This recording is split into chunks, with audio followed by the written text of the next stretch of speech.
Let's go. So for today, we have a 2023-4 GMC Yukon Denali.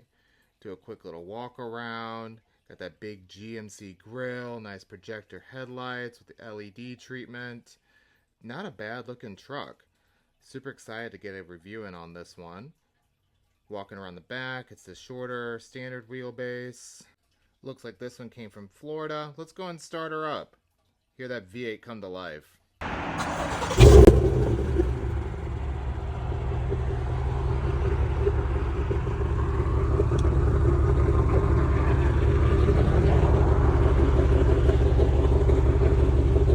gotta love it. Nothing sounds like a great American V8. Now let's go ahead, check out the rest of the back. Nice LED tail lights. Walk around the side. And let's get in this thing. I've been up into the GMC Yukon Denali, and that's a big step up. Since we did the remote start, we'll have to do a quick another restart. Go ahead and fire her up. Comes to life. Now with most new vehicles, they've done away with an actual shift lever. Instead, now you have these buttons. So you got reverse, neutral, drive, park, and then to hit reverse, it'll go ahead and bring you into the camera system. So we got a 360 camera here. You need it to drive this big hunking beast of a truck. What's really cool though is that it really does work really well. It's nice and high definition. It shows really well the angles that you'll end up going through depending on your wheel angle. You know, it really does do a good job of showing like where the truck is. I haven't played with all these little buttons here, but I think these are for different camera views. As you can see, front, back, even like a magnifying view. I can't imagine how much this costs though when it all breaks, because it will eventually go out. So I don't know what I just hit, but well, that's an interesting button. Let's go out of that, out of that. What's that do? There, perfect. Back to the standard setting. Overall, you know, I do like a nice, you know, dark interior. It doesn't show dirt too much. On the back, got your nice Denali stitching in the seats. Oh. As we go to the way back, since I needed to haul some coworkers around yesterday, that's why we got such a big vehicle. But it worked really well. Everyone was pretty comfortable, seat 7, but it is huge. I thought my 4Runner was huge, but this thing is huge. So, in typical GM fashion, I don't know what kind of tree does this, or what kind of species of wood or anything in nature that creates that kind of pattern. You can see it throughout the different trim pieces. So typical GM. They have gotten better. I will give GM credit. It's not like a 90s GM or even 2000s GM. It is much, much better. However, there are some other little issues that I did find while driving it. The feel, the tactile feel, it's just not, you know, I think this thing stickers for $100,000 or close to it. You know, at least, you know, high 80s, high 90s when spec'd, you know, as it should be. And this is plastic. You know, if you're like in a Range Rover even, or, you know, something that's like in the same price points, or something from Mercedes or Porsche or anything like that, you know, you're going to have a much more, or at least a nicer piece of plastic. But this just feels like something like out of a Malibu, which again, you're spending very high dollars on this. And, you know, some would say, well, it's a truck, but at the same time, in the same sentence, it's a very expensive truck. So I would expect some nicer feeling secondary switch gear on such an expensive vehicle. go ahead and step out of the vehicle. So right here, we have your drive mode and your headlight switch and a bunch of other buttons that, quite frankly, like, I think they should be placed differently. It seems a little bit of an afterthought, but I think on GMs, they typically do place the four-wheel drive setups and drive modes here on the, what would you call this, on the dash, on the cowl, in this spot. While driving, they're a little bit out of reach. But one of my biggest complaints is when you step in, when it's in this setting, it goes into this weird setting with the seat and steering wheel. So if you're a little bit bigger than like 5'2", it makes it quite, as you can see, a challenge to get in, because the seat scoots all the way forward, and you have to then program, of course, your seat to then get into your position. It's probably a setting somewhere buried into this infotainment system where it'll just stay in your normal seated position and steering wheel position, but every time you get out and turn off the vehicle, it ends up going into this park setting, which, again, if you're bigger than 5 feet, you'll have difficulties getting in and out of the vehicle. So one super cool thing that GM does is this HUD button here. So if you don't understand, you're not familiar with GM, or, not that car savvy, HUD or HUD is heads up display. So I don't know if you can see it. Oh, you can see it in the camera there. It projects your speed, key information, and other information onto the windshield. So with that, which is really cool, you can raise and lower the display, so it's at different eye levels, which is really cool. You can also change what information is projected. So there you have, looks like steering angles and like drive modes. More of a simple layout with just your lane keep assist and your miles per hour, your distance for your automated climate, or your what do they call it, active cruise control, a compass. So a few settings which are cool. And also with that compass mode, as I was using yesterday, is really cool because it will project the directions onto the windshield, so you don't have to look down. And then you have a secondary display here when you enter directions. You can try it with like Apple CarPlay.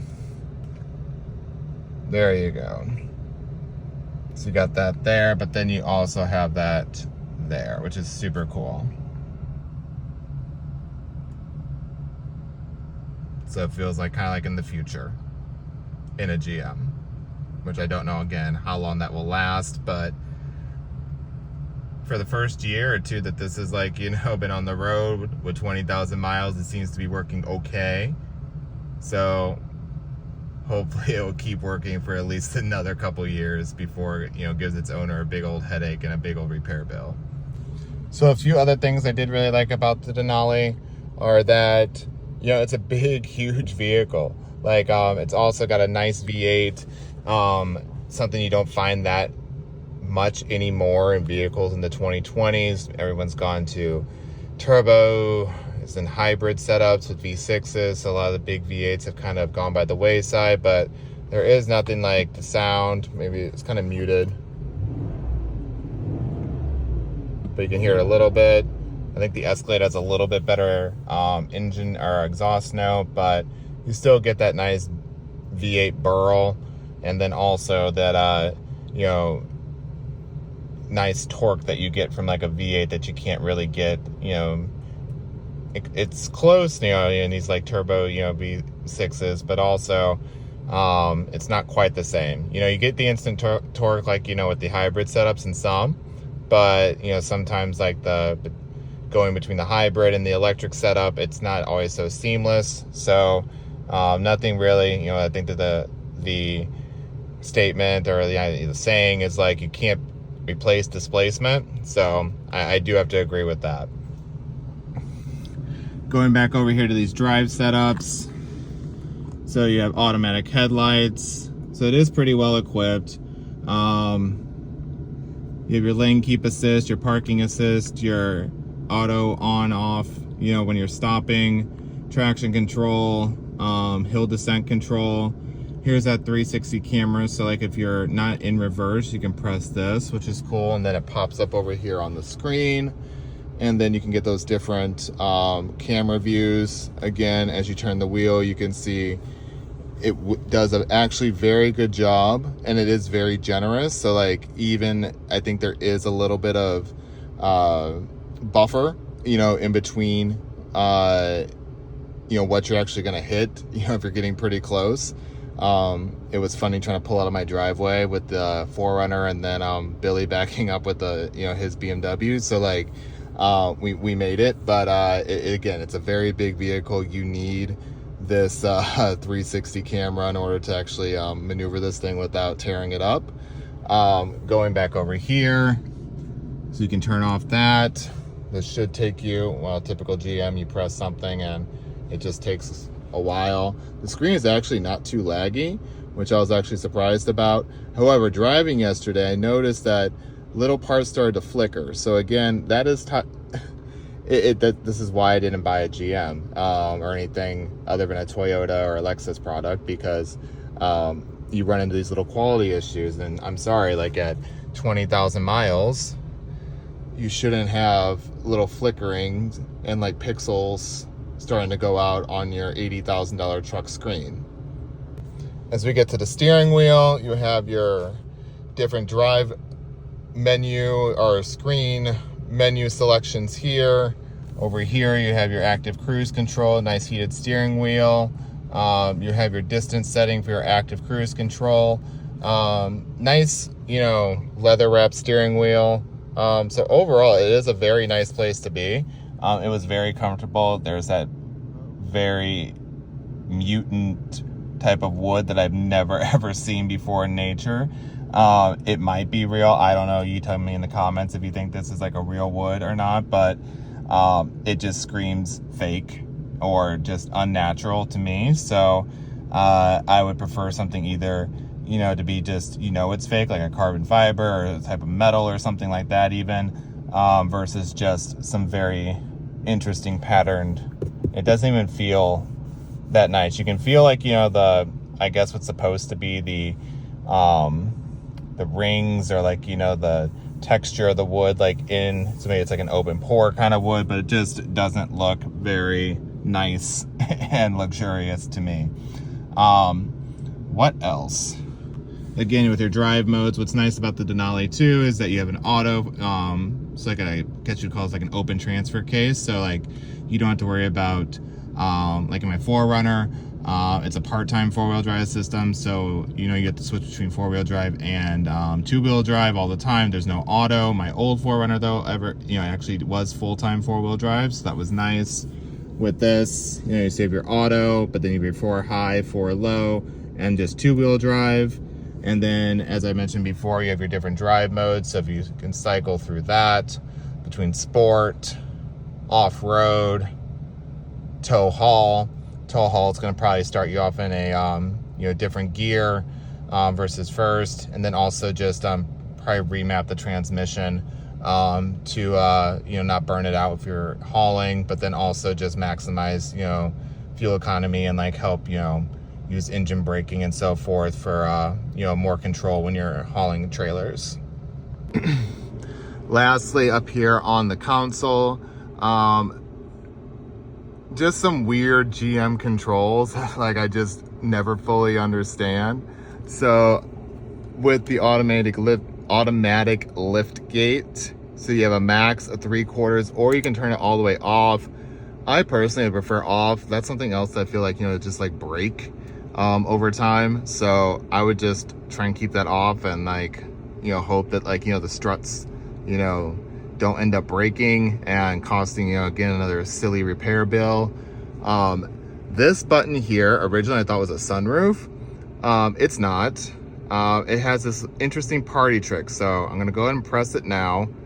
So if we press this, it actually moves the console. Oh, Avis, you didn't clean this one out, but it basically moves the console back and moves the cup holders farther back to your rear seat passengers. But again, typical just weird packaging. I don't understand. So you got this thing that comes out here. It's getting a little dark. Let me turn on the lights so you can see some of those crumbs. Avis, you usually do a pretty good job, so I'm not going to ding you on that because they were hidden. But so you got that there. You got, for how big this thing is, like, I just don't understand. You know, this is not that deep. Oh, it has a little light. That's cute. But for how big this is not that deep. I think it's probably, the one in my 4Runner is probably deeper than that. And then you can slide it forward again. Again, this is just bizarre to me that this thing is even powered, and it's just something else that I think would break over time. You have these nice covers here, though. Again, this like weird, well, this is already broken. No, there it goes. So you got that interesting mutant wood again. And then you can close that, and it's a nice kind of clean look. This is probably a wireless charging pad. I didn't try it. I never do wireless charging. I think it's weird. But yeah, that's pretty much it. You know, so overall I did, I can see definitely the appeal of these vehicles. You really do get a commanding view of the road. But I think I would still stick with Japanese for like long-term quality. It's actually funny. I think it has like a slight little misfire. You can feel there's a little bit of, you know, every like, you know, 2 to 3 seconds, a slight little vibration, you know, in the idle. So, you know, that's just not really acceptable at 20,000 miles, you know, to have, you know, ignition issues, and especially on a vehicle like, you know, from, you know, the 2020s. So that's why I think I would, unless I got a great deal on a lease, or, you know, potentially maybe a used one that had like a warranty. But again, I don't want to have this thing at the dealer, you know, dealing with warranty issues left and right, trying to figure out what's going on with all these different electronics. Like, it's really quite insane. Like, even, you know, and this is pretty common like on most like luxury or near luxury vehicles, you know, it's got a power steering wheel, which is nice. You know, it's all kind of like table stakes though these days, because like, you know, at this price point it's just expected. Let's get out of tow haul mode. We're not going off road, but you know, sport's not bad. It remaps the transmission, so we'll go back to that. But overall, you know, I can see again like why the appeal of these, like, you know, people like them. It is, you have a very nice commanding view of the road. And yeah, so let's see what we get next month. Gonna have to return this one shortly, but overall it was nice and comfortable. I love adaptive cruise control. Also with this one, what was nice, it had like the adaptive cruise control that works at all speeds. So with my 4Runner that I don't have, it only works at speeds above 20 miles an hour, which is fine for like, you know, out on the open road. But when you're in traffic, it kind of, you know, you have to drive normal. So that is my review on a GMC Yukon Denali 2023, maybe 2024. You guys let me know what you think. Do you think this is worth it? Would you buy something, you know, maybe from Japan or, you know, potentially European at this price point? Let me know your thoughts in the comments, and we'll come back next month.